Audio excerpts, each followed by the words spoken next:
ശ്രീഭദ്ര ജ്യോതിഷത്തിലേക്ക് ബഹുമാന്യരായ എല്ലാ പ്രേക്ഷകരെയും സ്വാഗതം ചെയ്യുന്നു.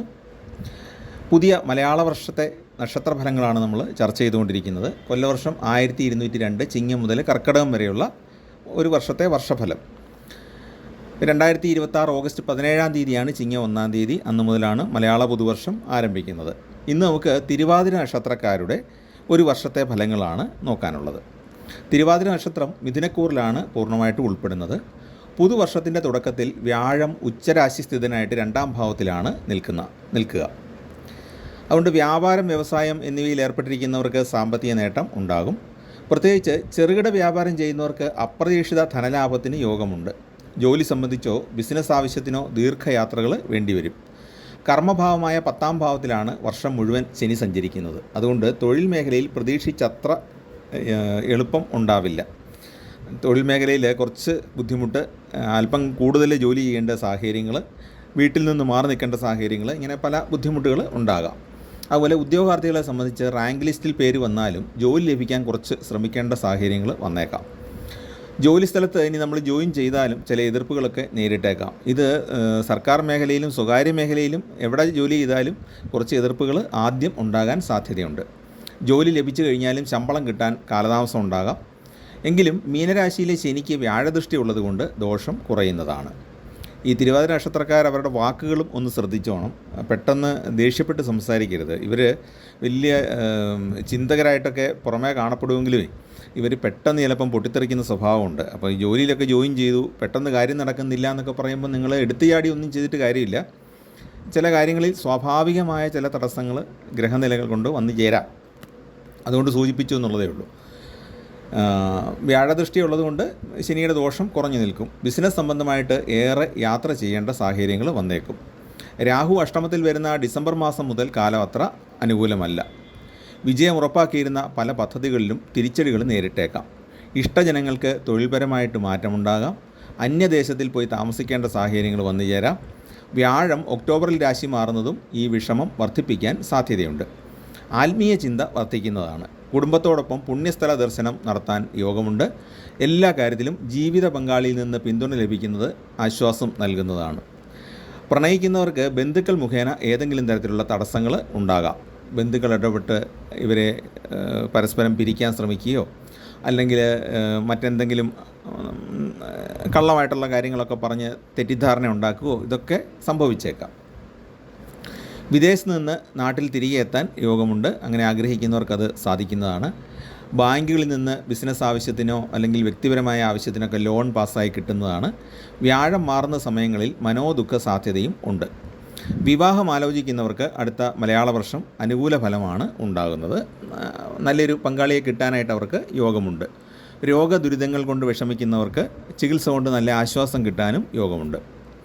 തിരുവാതിര നക്ഷത്രക്കാർക്ക് വർഷത്തിൻ്റെ ആദ്യം 10ാം ഭാവത്തിൽ ശനിയും 9ൽ രാഹുവും സഞ്ചരിക്കുകയാണ്. കേതു 3ലുമാണ്. ഈ 2026 ഡിസംബർ ആകുമ്പോഴത്തേക്കും രാഹു അഷ്ടമഭാവത്തിലേക്കും കേതു ധനഭാവത്തിലേക്കും എത്തും. പലപ്പോഴും സമ്മർദ്ദങ്ങൾ പലതും ഉണ്ടാകും. ജോലിയിലാണെങ്കിലും സാധാരണ ജീവിതത്തിലാണെങ്കിലും വ്യാപാരത്തിലാണെങ്കിലും പല വിധത്തിലുള്ള സമ്മർദ്ദങ്ങൾ, ഒട്ടും പ്രതീക്ഷിക്കാത്ത ചിലരിൽ നിന്നുള്ള പ്രതികൂലമായ പെരുമാറ്റം, ഇതൊക്കെ നേരിടേണ്ടി വരും. സ്വാഭാവികമായ കഴിവുകൾ പലതും പുറത്തെടുക്കാൻ നമുക്ക് സാധിക്കുന്ന സമയമല്ല. നമുക്ക് പലപ്പോഴും ദൈവം നമ്മളെ കൈവെടിഞ്ഞോ അല്ലെങ്കിൽ ഭാഗ്യം നഷ്ടപ്പെട്ടോ എന്നൊക്കെയുള്ള ചിന്തയൊക്കെ ഉണ്ടാകും. ഇത് നമ്മുടെ മനസ്സിനെ വ്യാഴം ബാധിക്കുന്നു. രാഹുവും കേതുവും നമ്മുടെ ലൈഫ് സ്റ്റൈലിനെ ബാധിക്കുന്നു. നമ്മുടെ അതുവരെ തുടർന്ന് വന്നുകൊണ്ടിരുന്ന ജീവിതത്തിൻ്റെ ഗതി ഒന്ന് മാറുന്നു. അതുകൊണ്ടാണ് ഇതൊക്കെ തോന്നുന്നത്. 2027 വ്യാഴം ഉച്ചരാശിയിലേക്ക് തിരികെ എത്തുന്നതോടെ സാമ്പത്തിക പരാധീനതകൾ കുറയും. വീണ്ടും നമ്മുടെ കയ്യിലേക്ക് പണം എത്തിച്ചേരും. ഈ സമയത്ത് നന്നായിട്ട് ശ്രമിച്ചാൽ സ്വന്തം സംരംഭങ്ങൾ തുടങ്ങാൻ സാധിക്കുന്നതാണ്. ചില കണക്കൂട്ടുകളിലൊക്കെ പിഴയ്ക്കുമെങ്കിലും നമുക്ക് ഏതെങ്കിലും ഒരു വാതിലിലൂടെ ധനം വന്നെത്തിക്കൊണ്ടിരിക്കും. നമ്മൾ പ്രതീക്ഷിക്കുന്ന പോലെ, നമ്മൾ ഉദ്ദേശിക്കുന്ന ആ മാർഗ്ഗത്തിൽ മാത്രമായിരിക്കില്ല, വേറെ ഏതെങ്കിലുമൊക്കെ മാർഗ്ഗത്തിൽ നമുക്ക് പണം കിട്ടും. വർഷത്തിൻ്റെ 2ാം പകുതിയിൽ വീട് വാങ്ങാനോ വീട് നിർമ്മിക്കാനോ ഒക്കെ സാധിക്കും. സാങ്കേതിക വിഷയങ്ങളിൽ ഉയർന്ന ബിരുദം നേടാൻ യോഗമുണ്ട്. വിവാഹ തടസ്സങ്ങളൊക്കെ മാറുന്നതാണ്. പിണങ്ങിയ ആളുകൾ ഒത്തുചേർന്നേക്കാം. സഹപാഠികളെ കണ്ടുമുട്ടാനും യോഗമുണ്ട്. വളരെ കാലം മുമ്പ് സ്കൂളിൽ നിന്നോ കോളേജിൽ നിന്നൊക്കെ പിരിഞ്ഞ സഹപാഠികളെ കണ്ടുമുട്ടിയേക്കാം. വരുന്ന മലയാള വർഷത്തിൽ തിരുവാതിര നക്ഷത്രക്കാർ ആരോഗ്യകാര്യത്തിൽ കൂടുതൽ ശ്രദ്ധിക്കണം. ഏറ്റവും പ്രധാനമായിട്ട് അതാണ് ശ്രദ്ധിക്കേണ്ടത്. സാമൂഹ്യ പ്രവർത്തകർക്കും രാഷ്ട്രീയ പ്രവർത്തകർക്കും അനുകൂലമായ അനുഭവങ്ങളായിരിക്കും വർഷത്തിൽ ഉണ്ടാകുന്നത്. അതുപോലെ ജനപിന്തുണ കിട്ടുന്ന സമയവുമാണ്. വർഷത്തിൻ്റെ ആദ്യവും അവസാനവും പൊതുവേ സാമ്പത്തികമായിട്ട് അനുകൂലമാണ്. 2027 ജൂൺ മാസത്തിൽ ശനി 11ാം ഭാവത്തിലേക്ക് എത്തുന്നതും ഇതിൻ്റെ ഒരു കാരണമാണ്. അപ്പോൾ ശനി 11ൽ വരുമ്പം ശനി മുഖേനയുള്ള കുറേ സമ്പത്ത് നമുക്ക് കിട്ടും. കൃഷി മുഖേനയോ വ്യവസായം മുഖേനയോ ഏജൻസി മുഖേനയോ ഒക്കെയുള്ള പൈസ നമുക്ക് കിട്ടിയേക്കും. ജോലി സംബന്ധമായ വെല്ലുവിളികൾ ഇടയ്ക്കിടയ്ക്ക് ഉണ്ടാകും. വാക്കുകൾ മുഖേന നല്ല സുഹൃത്തുക്കൾ ഉണ്ടാകും. പക്ഷേ കേതു 2ാം ഭാവത്തിലേക്ക് വരുന്ന ഡിസംബർ മാസത്തിന് ശേഷം സംസാരത്തിൽ വളരെയേറെ ശ്രദ്ധിക്കേണ്ടതാണ്. വാക്കിൻ്റെ ഭാവത്തിലെ കേതു അപ്രതീക്ഷിതമായിട്ട് നമ്മളെക്കൊണ്ട് വളരെ നെഗറ്റീവായിട്ട് സംസാരിപ്പിക്കും. ഇത് പലർക്കും ഇഷ്ടപ്പെടാതെ വരും. വ്യാഴം പലതവണ രാശി മാറുന്നത് കൊണ്ട് രോഗപീഠ ഉണ്ടാകാം. ചെറിയ ശത്രുശല്യവും അനുഭവപ്പെട്ടേക്കാം. ശത്രുക്കളെയൊക്കെ എതിർത്ത് തോൽപ്പിക്കാൻ സാധിക്കും. പക്ഷേ നമുക്ക് കുറച്ച് ദിവസത്തേക്ക് ഒരു അസ്വസ്ഥതയൊക്കെ ഉണ്ടാകും. ശനിയുടെയും അഷ്ടമത്തിലെ രാഹുവിൻ്റെയും സ്വാധീനം കൊണ്ട് കർമ്മരംഗത്ത് അസ്വസ്ഥത ഉണ്ടായേക്കും. പ്രത്യേകിച്ച് വർഷത്തിൻ്റെ 2ാം പകുതിയിൽ അസുഖം മൂലമുള്ള ധനച്ചെലവ്, ഊഹക്കച്ചവടത്തിൽ മാറി മാറിയുള്ള ലാഭനഷ്ടങ്ങൾ ഇവയും നേരിട്ടേക്കാം. ഉദരരോഗം ഉണ്ടാകാൻ സാധ്യതയുള്ളതുകൊണ്ട് ഭക്ഷണ കാര്യങ്ങളിൽ ശ്രദ്ധിക്കേണ്ടതാണ്. ഹൃദയ സംബന്ധമായ രോഗങ്ങളുള്ളവർ കൃത്യമായ ചികിത്സയും തേടേണ്ടതാണ്. അപ്പം തിരുവാതിര നക്ഷത്രക്കാർ വളരെ കാര്യമായിട്ട് ശ്രദ്ധിക്കുക. ഹൃദയ സംബന്ധമായ രോഗമുള്ളവർ കൃത്യമായിട്ട് ഡോക്ടറെ കണ്ട് കൃത്യസമയത്ത് തന്നെ ഡോക്ടർ പറയുന്ന ഇടവേളകളിൽ തന്നെ ടെസ്റ്റുകൾ ചെയ്യാനായിട്ട് ശ്രദ്ധിക്കണം. നേരിയ തോതിൽ കീർത്തിദോഷം ഉണ്ടാകാൻ തിരുവാതിരക്കാർക്ക് സാധ്യതയുണ്ട്. എന്ന് പറഞ്ഞാൽ ദുഷ്പേരുണ്ടാകാം. ചിലവുകൾ ചില സമയത്ത് വർദ്ധിച്ചു നിൽക്കും. ചിലപ്പോൾ നമ്മുടെ കൺട്രോളിലും ആയിരിക്കും. ഈ ചിലവ് വർദ്ധിക്കുന്നത് മിക്കവാറും ഉച്ചരാശിയിൽ നിന്ന് വ്യാഴം മാറുന്ന സമയത്തായിരിക്കും. 2026 ഡിസംബറിന് ശേഷം പ്രതീക്ഷിക്കാത്ത ഒരു ബന്ധുകലഹമുണ്ടാകാൻ സാധ്യതയുണ്ട്. 2027 ജൂൺ മാസത്തിന് ശേഷം വ്യാപാരം പുരോഗതി പ്രാപിക്കാനും യോഗമുണ്ട്. ഇതാണ് തിരുവാതിര നക്ഷത്രക്കാരുടെ സാമാന്യ ഫലം ചുരുക്കത്തിൽ പറയാനുള്ളത്. ഒരുപാട് ഓരോ മാസം തോറുമുള്ള ഫലം പറഞ്ഞ് ഒരുപാട് വീഡിയോ നീട്ടാൻ സാധിക്കാത്തത് കൊണ്ടാണ് ചുരുക്കത്തിൽ പറഞ്ഞു പോയത്. ഇനി തിരുവാതിര നക്ഷത്രക്കാർ ചെയ്യേണ്ട വഴിപാടുകളെപ്പറ്റി കൂടെ നോക്കാം. മഹാദേവൻ്റെ അനുഗ്രഹമുള്ള നക്ഷത്രമാണ് തിരുവാതിര. അതുകൊണ്ട് ഈ നക്ഷത്രക്കാർ ശിവക്ഷേത്രങ്ങളിൽ ദർശനം നടത്തിയിട്ട് ജലധാര, പിൻവിളക്ക്, അർച്ചന തുടങ്ങിയ വഴിപാടുകൾ നടത്തുന്നത് വളരെ ഉത്തമമാണ്. കൂവളത്തില കൊണ്ടുള്ള മാല സമർപ്പിക്കുന്നതും അല്ലെങ്കിൽ കൂവളത്തില കൊണ്ട് അർച്ചന ചെയ്യുന്നതും വളരെ നല്ലതാണ്. തടസ്സങ്ങൾ മാറാനും നല്ലതാണ്. രോഗം മാറാനും ഉത്തമമാണ്. ശിവപാർവതി ക്ഷേത്ര ദർശനം നടത്തുന്നത് ദാമ്പത്യ ജീവിതം വളരെ അനുകൂലമാകാൻ ഉത്തമ ഫലം നൽകുന്നതാണ്.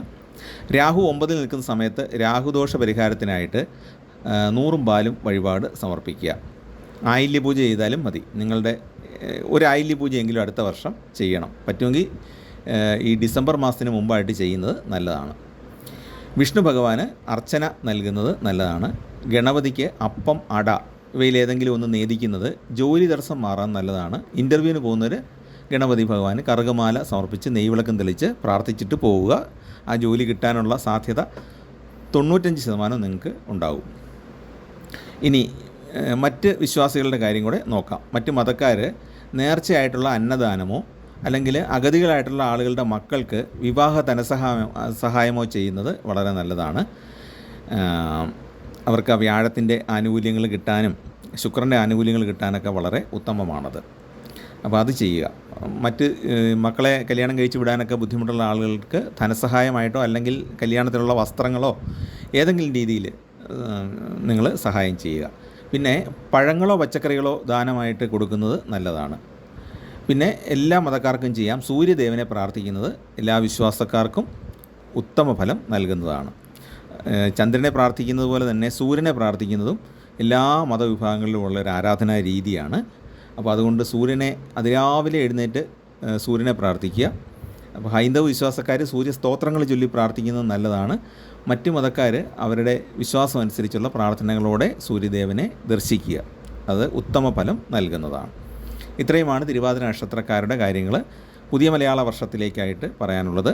ചാനൽ ഇഷ്ടപ്പെട്ടെങ്കിൽ ഒന്ന് സബ്സ്ക്രൈബ് ചെയ്യുകയും നിങ്ങളുടെ ബന്ധുക്കൾക്കും പരിചയക്കാർക്കും അയൽക്കാർക്കൊക്കെ ഒന്ന് ഷെയർ ചെയ്ത് കൊടുക്കുകയും ചെയ്യുക. ഇതിൽ പറയുന്ന കാര്യങ്ങൾ കുറേയെങ്കിലും നിങ്ങളുടെ ജീവിതത്തിൽ ഒരു 80% ഈ പറയുന്ന കാര്യങ്ങൾ നിങ്ങളുടെ ജീവിതത്തിൽ നിങ്ങൾക്ക് അനുഭവപ്പെടും എന്ന് തന്നെയാണ് എൻ്റെ വിശ്വാസം.